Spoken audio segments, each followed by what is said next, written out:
거룩하신 하나님의 말씀은 로마서 2장 6절에서 11절 말씀입니다. 다 함께 읽겠습니다. 하나님께서 각 사람에게 그 행한 대로 보응하시되 참고 선을 행하여 영광과 존귀와 썩지 아니함을 구하는 자에게는 영생으로 하시고 오직 당을 지어 진리를 따르지 아니하고 불의를 따르는 자에게는 진노와 분노로 하시리라. 악을 행하는 각 사람의 영에는 환난과 공고가 있으리니 먼저는 유대인에게요 그리고 헬라인에게며 선을 행하는 각 사람에게는 영광과 존귀와 평강이 있으리니 먼저는 유대인에게요 그리고 헬라인에게라. 이는 하나님께서 외모로 사람을 취하지 아니하심이라. 아멘. 오늘 말씀은 로마서 1장에서부터 이어지는 하나님의 진노에 관하여 계속해서 말씀하고 있습니다. 이 말씀의 대상이 유대인들의 초점을 두고 그들의 불의와 하나님의 진노의 심판에 대하여 사도 바울은 선포하고 있습니다. 하나님을 믿는다고 말하는 유대인들도 하나님의 정죄의 심판을 면하기는 어렵다고 말씀하고 있는 것입니다. 로마 교회 안에는 두 부류의 사람들이 존재하고 있었습니다. 먼저는 자신들이 아브라함의 자손으로 하나님으로부터 선택받았다는 유대인들과 뒤늦게 복음을 듣고 그리스도인이 된 이방인들이 함께 구성되어 있었습니다. 유대인들은 자신들이 하나님으로부터 선택받았다는 우월의식을 가지고 있었습니다. 유대인들은 이방인들을 죄가 많은 사람들이라고 생각하여 개와 같이 취급했습니다. 개는 유대인들에게 매우 불경스러운 동물이었습니다. 그래서 항상 이방인들을 창기와 세리와 같이 죄인으로 취급했습니다. 그들이 이렇게 생각한 데 대해서는 바로 그들에게는 하나님께서 주신 율법이 있었기 때문입니다.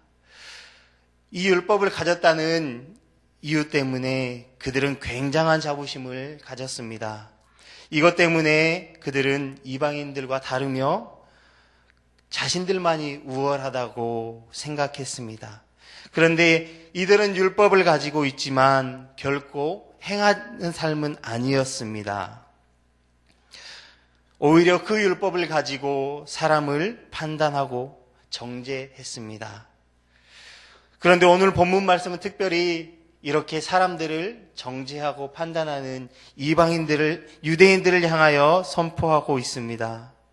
배타적인 선민의식을 가지고 습관적으로 이방인을 멸시하고 정죄했습니다. 그러나 바울은 도덕적인 우월감에 젖어 이방인들을 판단하는 모든 유대인들에게 그들도 하나님의 심판을 피할 수 없음을 경고합니다.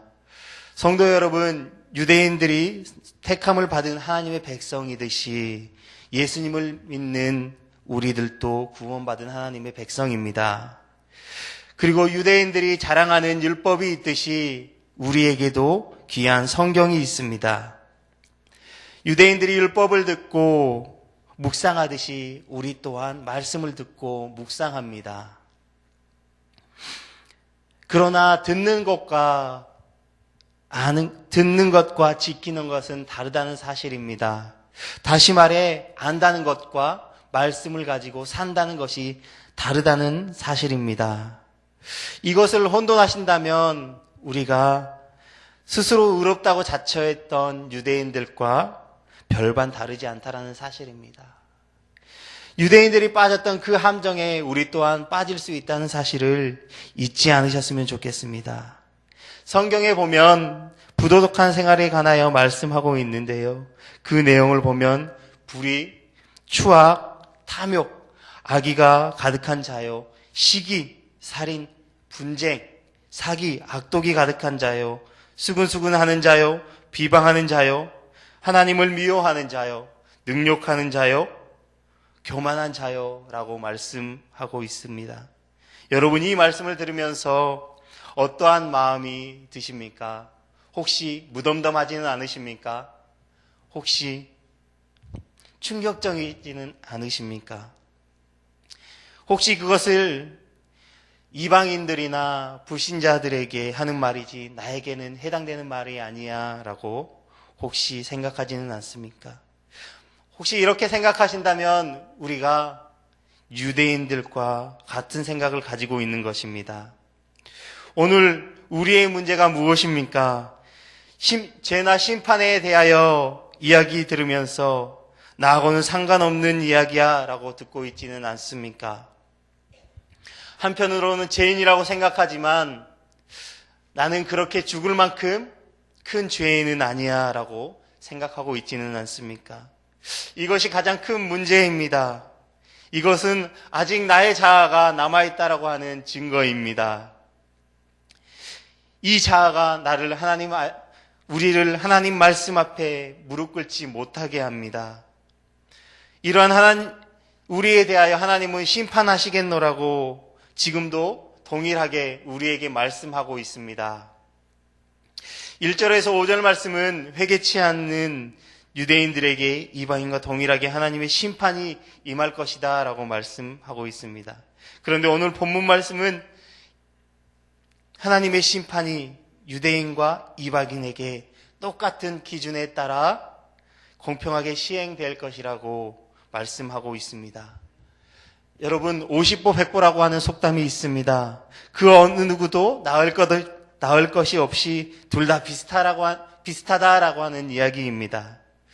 하나님의 백성으로 선택받고 율법을 가지고 있는 이방인들이나 율법을 가지고 있는 유대인들이나 율법을 가지고 있지 않는 이방인들이나 다 똑같다라는 이야기입니다.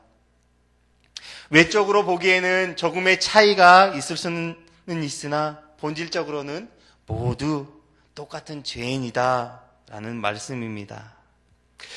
바울은 이방인들을 판단하고 정죄하는 유대인들을 향하여 사람의 판단이 아니라 하나님의 기준으로 판단하겠다라고 말씀합니다. 스스로를 의롭다고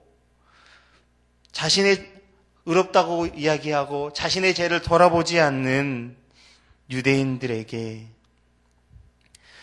그리고 다른 사람들을 비난하고 정죄하는 이 유대인들에게 하나님은 선포하고 계십니다. 동일하게 죄를 지으면서 특권 의식으로 유대인들은 이방인들을 판단했습니다. 유대인들이 스스로 의롭다고 생각하는 배경에는 자신들이 혈통적으로는 아브라함의 자손이요 율법을 가지고 있다라는 편견이 자리 잡혀 있었습니다.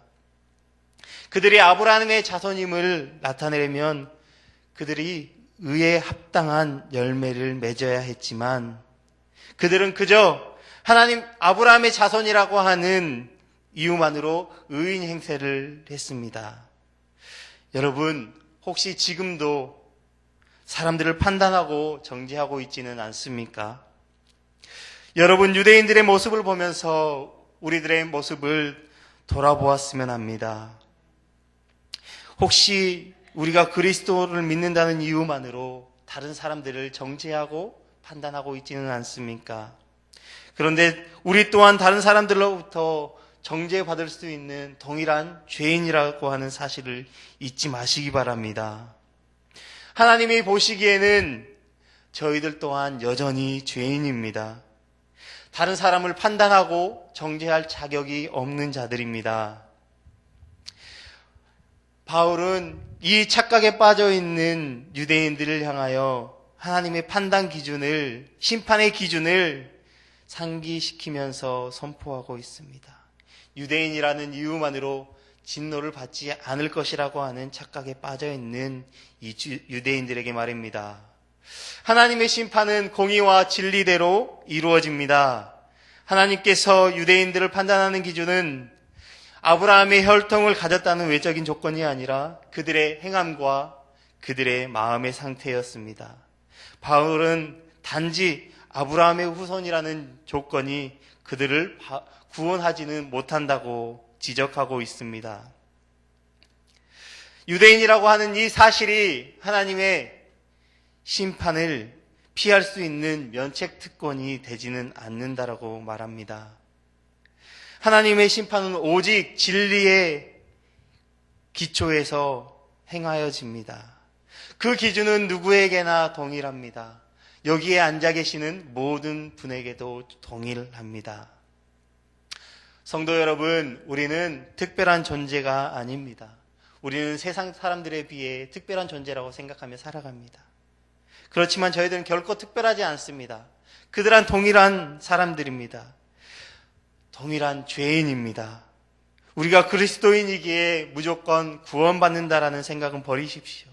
나는 이미 구원받았으니 내가 어떻게 살든 하나님의 심판을 받지 않을 거야 라는 착각에서 벗어나시기 바랍니다. 하나님의 심판은 우리의 기준이 아니라 하나님의 기준에서 이루어집니다. 오늘 본문 말씀 6절에 명확하게 말씀하고 있습니다. 하나님의 심판에는 원칙이 있습니다. 그것은 바로 각 사람들이 행한 대로 보응한다라고 말씀하십니다. 하나님께서는 우리가 산 삶을 보시고 그대로 판단하시고 심판하시겠다라고 말씀하십니다. 다른 것이 아니라 우리의 삶의 모습을 통하여 우리의 심판이 이루어진다는 이야기입니다. 여러분, 씻는 대로 거둔다라고 하는 불변의 진리가 있습니다. 그런데 그 진리가 이 말씀 가운데 적용이 되어집니다. 하나님은 유대인이나 헬라인이나 선민이나 이방인이나 누구든지 막론하고 이 원칙에 의거하여 심판하신다라는 말씀입니다. 하나님은 믿는 자나 믿지 않는 자나 동일하게 그 사람의 행한 대로 심판하십니다. 여러분, 사람들은 혜택 받기를 좋아합니다. 그런 특별한 사람이 되기를 원합니다. 하지만 분명한 사실은 하나님의 심판 앞에서는 어떤 특혜나 혜택이 없다는 사실입니다. 하나님 앞에서 모든 사람이 자신의 삶과 믿음만으로 말할 수 있습니다. 우리가 그리스도인이라고 하여 하나님의 심판대 앞에서 특별한 혜택을 받을 수는 없습니다. 오히려 더 엄격한 심판이 있음을 우리 모두가 기억했으면 좋겠습니다. 여러분, 하나님의 심판대 앞에서 자유로울 수 있으시겠습니까? 그 어느 누구도 결코 하나님의 심판 앞에서는 자유로울 수 없습니다. 그렇게 우리의 삶은 하나님 보시기에 선한 삶이 되어야 합니다.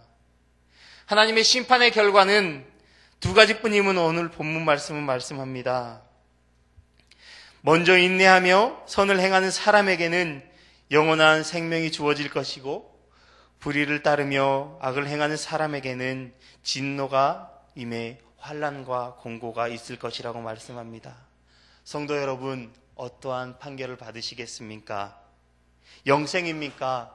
아니면 환난과 곤고이십니까? 소망하기는 여기 모이신 모든 분들이 다 영생의 판결을 받으시기를 주님의 이름으로 축복합니다. 궁극적으로 하나님은 우리의 행함을 보고 행함대로 보응하십니다. 다른 사람들을 정죄하거나 판단하는 어리석음에 빠지지 마시고 오늘 하루도 인내심을 가지고 의도적으로 선행을 행하는 삶을 사시기를 주님의 이름으로 축복합니다. 의와 거룩함으로 진리를 행할 때 우리의 삶 가운데 하나님의 역사하심이 나타날 줄 믿습니다. 아멘. 기도하겠습니다. 사랑의 하나님, 감사합니다. 하나님의 심판대 앞에 설 때에 그 누구도 피해갈 수 없음을 다시 한번 깨닫습니다. 하나님, 우리가 특별한 존재가 아니라 하나님 앞에 죄인임을 다시 한번 고백합니다. 우리가 이 시간 하나님의 심판대 앞에 더욱 겸손하여지기를 원합니다. 우리가 예수님을 믿는 자이기에 더 엄격한 하나님의 심판이 있음을 압니다. 우리가 행한 대로 심판하시겠다고 말씀하시는 하나님 앞에 우리가 하나님 보시기에 더욱 선한 삶을 살길 소망합니다. 오늘 하루의 삶도 의와 진리와 거룩함으로 살아가게 하여 주옵소서. 감사함을 드립니다. 우리 구주 예수님의 이름으로 기도드립니다. 아멘. 오늘은 예배에 대한 공동 기도문을 함께 교독하며 기도하겠습니다. 우리 예배를 받기에 홀로 합당하신 창조주 하나님, 말씀 삶 공동체가 주님을 예배할 때마다 영광을 받으시고 삼위일체 하나님의 임재와 현존으로 응답하옵소서.